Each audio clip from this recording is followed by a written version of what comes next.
औज़ुबिल्लाहिमिनश्शैतानिर्रजीम बिस्मिल्लाहिर्रहमानिर्रहीम।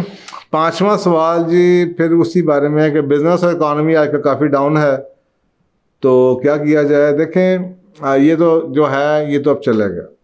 जब रिसेशन आता है तो कम से कम टाइम भी अगर आप देखें, ये जो आया है ये 1.5-2 साल, 2-2.5 साल कहीं नहीं गए। हाँ, पाकिस्तान में आपको कुछ एरियाज़ हैं जहाँ पे आपको नज़र आएगा गवर्नमेंट बड़ी कोशिश कर रही है, जैसे कंस्ट्रक्शन सेक्टर है जहाँ पे गवर्नमेंट बूस्ट करने की कोशिश कर रही है। तो कई एरिया ऐसे हैं जहाँ पे आपको लगे कि नहीं इतना बुरा हालात में नहीं है, लेकिन जनरली जो पूरे के पूरे अगर आप इकॉनमी को देखें तो उसमें स्लम तो है और रहेगा। गाड़ियों में देखें, ट्रैवल में स्लम रहेगा, रेस्टोरेंट्स में रहेगा, एंटरटेनमेंट की इंडस्ट्री में नज़र आता है ये रहेगा, कंज्यूमर स्पेंडिंग में रहेगा। कई चीज़ें ऐसी हैं जिसमें रहेगा और आपको वाज़ेह फ़र्क नज़र आएगा। अब इसमें ये भी हमारे पास डेटा है कि कुछ बिजनेसेस ऐसे हैं जो कि बड़े कामयाब तरीके जो शुरू ही रिसेशन में हुए हैं और बहुत अच्छे बिजनेस बन गए। तो आपको ये देखना पड़ेगा कि ये जो रिसेशन आया और इसमें से क्या लर्निंग निकलती है, लोगों की प्रायोरिटीज़ कैसे चेंज होती है। मसलन इस वक्त आपके सामने कई लोग ऐसे थे जिन्होंने एकदम फ़ौरन ही हेल्थ या ये जो पर्सनल प्रोटेक्टिव इक्विपमेंट था जो पाकिस्तान में दुनिया में किसी भी जगह नहीं था, वो बना के डॉक्टरों को और हम अपनी जो जिनको चाहिए एजेंसियां जो सी थी आपकी लॉ इन्फोर्समेंट की, उनको देने शुरू कर दिए। तो उनके लिए शायद यही 1-2 साल अच्छे गुजर जाएं, उनको अच्छे ऑर्डर्स मिल गए। तो इसलिए बता रहा हूँ कि कई जैसे इसी तरह ऑनलाइन ट्यूटरिंग, ऑनलाइन टीचिंग की इंडस्ट्री शायद पहले पाकिस्तान में इतनी डेवलप नहीं थी, वो डेवलप हो जाए। तो कुछ इंडस्ट्रीज ऐसी हैं जो कि बेहतर होंगी और होती हैं। बाकी जो इंडस्ट्रीज़ हैं जो बेहतर नहीं हैं, तो वहाँ पे आपको ये ढूंढना पड़ेगा कि what are the thing which you can do. आप अपने बिजनेस को रिसेशन के अंदर कैसे बेहतर कर सकते हैं, क्या नई चीज़ें निकाल सकते हैं। आपके फ़र्ज़ करें टूरिस्ट स्पॉट था आपके पास, अब उसमें लोग आ रहे थे, अगर पाकिस्तान में टूरिज्म आ ही नहीं रही तो आपने देखना है कि यार ये प्रॉपर्टी बनी है, इसका मैं अब क्या करूं, what can I immediately do, इसमें मैं क्या कर सकता हूं कि इसमें कुछ ना कुछ तो मुझे खर्चे निकलते आए मेरे। वो आपको बैठ के सोचना पड़ेगा अपने अपने हालात के बारे में। तो ओवरऑल अगर आप ये समझते हैं कि जी कुछ नहीं होगा, तो ये मेरा ख्याल है कि फिर जो पॉजिटिविटी, स्टूपिड पॉजिटिविटी की एक डिनायल होगा रियलिटी से, क्योंकि होगा तो बहुत कुछ। कई लोगों के कर्जे हैं, बिजनेसेस के कर्जे हैं, एक्सपेंसेस बहुत बड़े हुए हैं, सप्लाई चेन में मसले हैं कि आपकी सप्लाई चेन प्रोक्योरमेंट शायद चाइना से होती थी, अब आप सप्लाई चेन चाहेंगे कि शायद करीब आपको मिल जाए। ओवरहेड्स आपके बहुत बड़े होंगे या कस्टमर्स आपके कुछ ना कुछ डिमांड एक्स्ट्रा करेंगे। टेक्नोलॉजी के ऊपर बहुत कुछ बदल जाएगा, बहुत कुछ चेंजेस आएंगी। लेकिन एक ओवरऑल जो रूल ऑफ थंब आपको नज़र आता है वो नज़र आता है कि स्लो डाउन आता है। तो आप जिस लेवल पे भी हैं, आपको जनरली रूल ऑफ थंब जौन सा है वो यही होना चाहिए कि टेक अ ब्रेक, थोड़ा सा पॉज करें। ये टाइम अगर आप इस पर एक्सीलेटर दे के भागने की कोशिश करेंगे तो यू विल फॉल डाउन। और इसके ऊपर अक्सर कार लोग ऐसे गलतियां करते हैं, फिर बहुत बड़े नुकसान उठाते हैं। और सही बुखारी की एक हदीस है, आज की इस पे बड़ी फिट होती है कि अबू हुरैरा रज़ी अल्लाह ताला अन्हु से रवायत है कि रसूल पाक सल्लल्लाहु अलैहि वसल्लम ने फरमाया कि जब फितनों का दौर आ जाए, ट्रायल्स का दौर आ जाए, ट्रिबुलेशंस का दौर आ जाए, टफ टाइम्स आ जाए, डिफ़िकल्ट टाइम्स आ जाए, तो इसमें बैठने वाला खड़ा रहने से बेहतर होगा, खड़ा रहने वाला चलने वाले से बेहतर होगा, चलने वाला दौड़ने वाले से बेहतर होगा, और जो इसमें झांकेगा देखने के लिए वो भी इस ट्रायल में फंस जाएगा। इस वक्त उसे जहाँ भी पनाह मिल जाए वहीं पनाह ले ले, ताकि अपने आप को या अपने दीन को फितनों से बचा सके। तो बेसिकली ये बताया जा रहा है कि आप जहाँ भी हैं पॉज ले लें। अगर आप टॉप पे हैं, उस लेवल पे हैं, एक्सपेंशन पे जा रहे थे, नया कॉन्ट्रैक्ट साइन कर रहे थे और आपको भी पूरी चीज़ें नहीं आई थी, जिस जगह पे हैं टेक अ पॉज,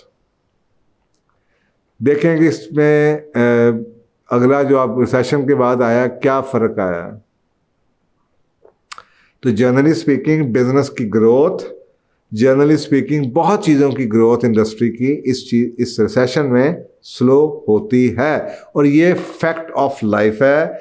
आपके सामने IMF के फिगर आने शुरू हो चुके हैं, आपके सामने पिछले 60 70 80 साल के दुनिया के फिगर मौजूद हैं कि हर रिसेशन के बाद इकोनॉमी जो सी है वो स्क्वीज होती है। अब आप इसको डिनाई करते रहें, उन्हें जी नहीं कुछ नहीं होना, मेरे जिन्ने समोसे विकते सन उन्हें विकने ने, मेरी जिन्नी गड्डियाँ विकनियाँ सन उतनी ही विकनी है, तो I think that you are aloof, you are stupid, acting stupid. अगर आप समझते हैं कि आपकी गाड़ियाँ जितनी बिकती थी, और जो आपको पता है पाकिस्तान में पिछले कुछ सालों के अंदर व्हीकल्स में ये जो आपकी गाड़ियाँ हैं इसमें बहुत ज़्यादा प्रोडक्शन हुई है, नए ब्रांड्स बड़े लॉन्च हुए हैं। दैट वाज अ साइन कि जनाब मार्केट ऐसे जा रही थी, लोग खरीद रहे थे because they were making money. तो गाड़ियाँ नहीं खरीद रहे थे, नए ब्रांड्स आ रहे थे, बाइक्स हों या रिक्शे हों या इंपोर्टेड बाइक्स हों या कारें हों या जनाब लोकल मैन्युफैक्चर्ड आपके नए तरह की किया की गाड़ियाँ लॉन्च हो रही हैं, सुजुकी वाले नए लॉन्च, टफ थे हालात होने शुरू हुए। ये मुशर्रफ PTI की गवर्नमेंट के वक्त जब आए हैं तो आपने देखा कि सेल थोड़ी सी नीचे जानी, तो कुछ लोगों ने उस सेल को नीचे जाने के लिए दूसरे अच्छी चीज़ें लानी शुरू की कि शायद ये चीज़ की सेल कम है, शायद उस पर ऊपर फ़ायदा हो जाए, क्योंकि शुरू में यही करने की कोशिश की जाती है कि वैल्यू एडिशन कर दी जाती है, लेकिन सेल नीचे गई, ये डेटा मौजूद है। तो अगर उस वक्त भी लगता कि लोगों को समझ आ जाती और वो जहाँ पे होते हैं वहाँ पे रुक जाते हैं तो वो स्टेज पे ना आते, लेकिन उसके बावजूद कुछ लोग ऐसे हैं जो कि कॉन्ट्रैक्ट साइन कर चुके थे, वो शायद उस वक्त विड्रॉ भी नहीं कर सकते, तो वो चलते रहे। अब इस वक्त बिल्कुल ही आपके सामने मार्केट बिल्कुल बैठी हुई है। दुनिया में 44 से 45-55 तक जो आपकी इंडस्ट्रीज़ हैं, कई इंडस्ट्री जो टूरिज़्म में, ट्रांसपोर्टेशन में ये बैठी हुई हैं। तो ये हार्ड फैक्ट ऑफ लाइफ है।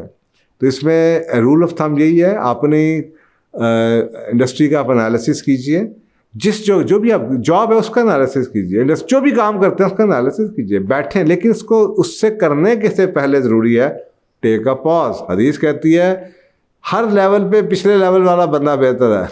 खड़े हो तो बैठ जाओ, बैठे हो तो लेट जाओ, लेटे हो तो सो जाओ, एक स्टेप पीछे आ जाओ। इसका ये मेटाफोरिकली तशबीह के तौर पे बताने की कोशिश जा रहा है। स्लो डाउन, रिड्यूस, कॉन्ट्रैक्ट, ये वर्ड हैं जो इकोनॉमिक की रिसेशन के अंदर लिखा होता है। इकोनॉमी कॉन्ट्रैक्ट करती है, श्रिंक करती है, वेल्थ श्रिंक होती है, जॉब अपॉर्चुनिटीज श्रिंक होती है। तो जब सब कुछ श्रिंक होता है तो यही तो हदीस आपको कह रही है कि आप भी थोड़ा सा श्रिंक हो जाएं, एक स्टेप पीछे आ जाएं, खर्चों को कम कर लें, ये अशियाँ थोड़ी सी कम कर दें, अपने आप को रिव्यू करना शुरू कर दें। तो मेरा ख्याल है कि ये एक गोल्डन अपॉर्चुनिटी है। इसके ऊपर अब एज आ ना मुझे इंडस्ट्री का पता है, लेकिन आपने मुझसे जनरलाइज सवाल पूछा इसलिए मैंने आपको जनरलाइज जवाब दे दिया कि जनरलाइज ये चीज़ें तो नज़र आती हैं कि श्रिंक होती है चीज़, और आपको भी गाइडलाइन ये होनी चाहिए कि that is not a time to enter into until unless कि बहुत कुछ स्पेशल किस्म का आपको प्रोजेक्ट मिल जाए। बस जैसे गवर्नमेंट आपको कहे कि जी जैसे अभी दे रही है कि हमने कंस्ट्रक्शन सेक्टर को बहाल करना है, क्योंकि इसके अंदर डेली वेजर बेचारे होते हैं, दिहाड़ी वाले लोग होते हैं, और ये मौका है जब पूरी इंडस्ट्री पूरा मुल्क बैठा हुआ है तो हम इनको जनाब 90% डिस्काउंट दे के या टैक्स वेवर दे के, सब्सिडी दे के हम इस वक्त जो पाकिस्तान की नया पाकिस्तान की हाउसिंग है वो घर बनवा लें। तो ऐसा हो सकता है कि किसी इंडस्ट्री में एक्सटर्नल तरीके से एक्सटर्नल बूस्ट दे दिया जाए, तो वो अगर आपको मिलता है तो आप उससे ज़रूर फ़ायदा उठाएं। लेकिन जनरली स्पीकिंग मैंने आपको हदीस बता दी और रूल ऑफ थंब बता दिया। Thank you. अस्सलाम वालेकुम दोस्तों, पूछो और जानो कि ये सेशंस आपकी पुरजोर गुजारिशों पे शुरू किया गया था। हमारी आपसे ये गुजारिश रहेगी कि इन वीडियोस को ज़्यादा से ज़्यादा आगे तक पहुंचाएं और सदका जारिया में शरीक हों। क्या पता आपकी शेयर करने से कितने घर उनके हालात बदल सकते हैं और आप सदका जारिया का हिस्सा बन सकते हैं। जज़ाकल्लाह खैर।